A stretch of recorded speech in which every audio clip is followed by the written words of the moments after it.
Você já ouviu falar que Arthur Schopenhauer era um dos filósofos mais pessimistas da história? Pois é, o alemão nascido no século XIX, famoso por sua obra Mundo como Vontade e Representação, não tinha apenas uma visão sombria da existência humana, mas também carregava ideias bastante controversas, e até hoje polêmicas, sobre as mulheres. E não estamos falando de pequenas críticas ou comentários soltos. Schopenhauer dedicou um ensaio inteiro ao tema, intitulado Sobre as Mulheres, onde escancarou, sem filtros, tudo o que pensava sobre o sexo feminino, e o que ele escreveu ali pode facilmente chocar, irritar ou até provocar reflexões profundas. Mas afinal, o que exatamente Schopenhauer pensava sobre as mulheres?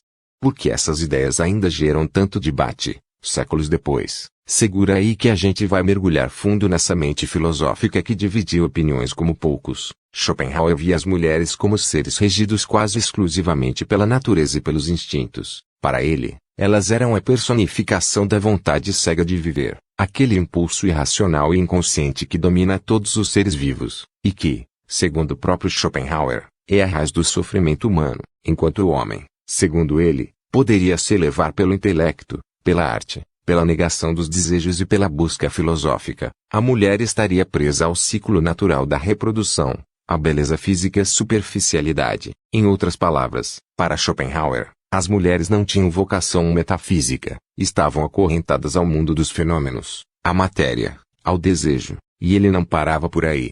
No ensaio sobre as mulheres, Schopenhauer chega a afirmar que as mulheres têm intelecto inferior ao dos homens, comparando-as às crianças em termos de raciocínio e maturidade. Ele escreve que a natureza lhes deu uma forma física e mental adaptada à maternidade e os cuidados do lar, mas que, intelectualmente, elas estariam em desvantagem. Para ele, as mulheres eram mais astutas do que inteligentes, mais emocionais do que racionais, mais inclinadas à manipulação do que à reflexão profunda. Você pode até discordar, e muitos discordam mas o que não dá para negar é que Schopenhauer não estava tentando ser gentil, ele estava sendo brutalmente honesto segundo a sua própria visão de mundo, mas porque Schopenhauer pensava assim.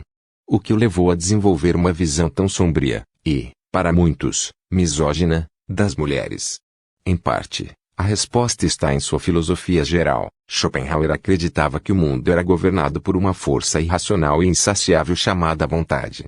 Essa vontade se manifesta em todos os seres vivos como um desejo contínuo de existir, de se reproduzir, de competir, de conquistar, e ele via nas mulheres a expressão mais evidente dessa força cega da natureza.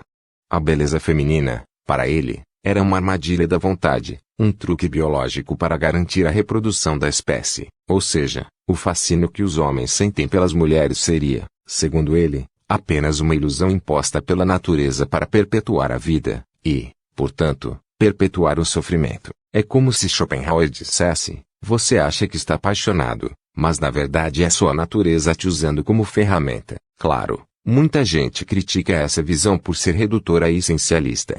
Afinal, reduzir as mulheres a um papel biológico é ignorar séculos de cultura, educação e desenvolvimento humano. E aqui vale lembrar, Schopenhauer não era um cientista, nem um sociólogo. Ele era um filósofo profundamente cético quanto à razão humana, e enxergava o mundo de um ponto de vista metafísico e existencial. E sim, suas experiências pessoais também influenciaram, e muito, esse ponto de vista. Schopenhauer teve uma relação conturbada com a mãe, Johanna Schopenhauer, uma escritora famosa na época. Ela era independente, socialmente ativa e espirituosa, tudo o que ele desprezava. Eles brigavam com frequência. E muitos biógrafos acreditam que essa relação marcada por conflitos contribuiu para a visão amarga que ele desenvolveu sobre as mulheres. Mas aí vem a pergunta, tudo o que Schopenhauer disse sobre as mulheres deve ser simplesmente descartado como preconceito de um homem amargurado? Ou existe algo ali que ainda pode nos fazer pensar? Esse é o ponto interessante. Mesmo que você discorde totalmente de Schopenhauer, e muitos filósofos, inclusive mulheres, o criticaram duramente não dá para negar que ele estava tentando revelar algo sobre a condição humana em geral. Ao falar das mulheres, ele também estava falando da natureza, do desejo, da ilusão do amor romântico, da forma como a biologia influencia a mente. Ele via o mundo como um palco de sofrimento causado pelos impulsos da vontade, e nesse palco, As relações entre homens e mulheres eram apenas mais uma expressão trágica dessa força cega. Schopenhauer via a sexualidade como uma armadilha da natureza, e as mulheres, infelizmente, como suas cúmplices involuntárias. O resultado? Um pensamento que desafia, que incomoda, que provoca. E talvez seja esse o maior legado de Schopenhauer, não oferecer respostas fáceis, mas nos forçar a encarar perguntas desconfortáveis. Afinal, será que somos tão racionais e livres como acreditamos? Ou será que estamos todos, homens e mulheres, dançando ao som de uma música invisível, escrita pela natureza, que nem sequer sabemos que estamos ouvindo? No fim das contas, Schopenhauer pode até ter exagerado, e muitos diriam que sim. Suas ideias sobre as mulheres são limitadas, datadas e, em vários pontos, ofensivas. Mas ignorá-las completamente talvez seja um erro, porque entender o que pensavam os grandes filósofos do passado, mesmo quando discordamos deles, é essencial para entender como chegamos até aqui. E o pensamento de Schopenhauer, por mais ácido e controverso que seja, continua sendo um espelho incômodo da condição humana. Inclusive da nossa relação com o amor, o desejo.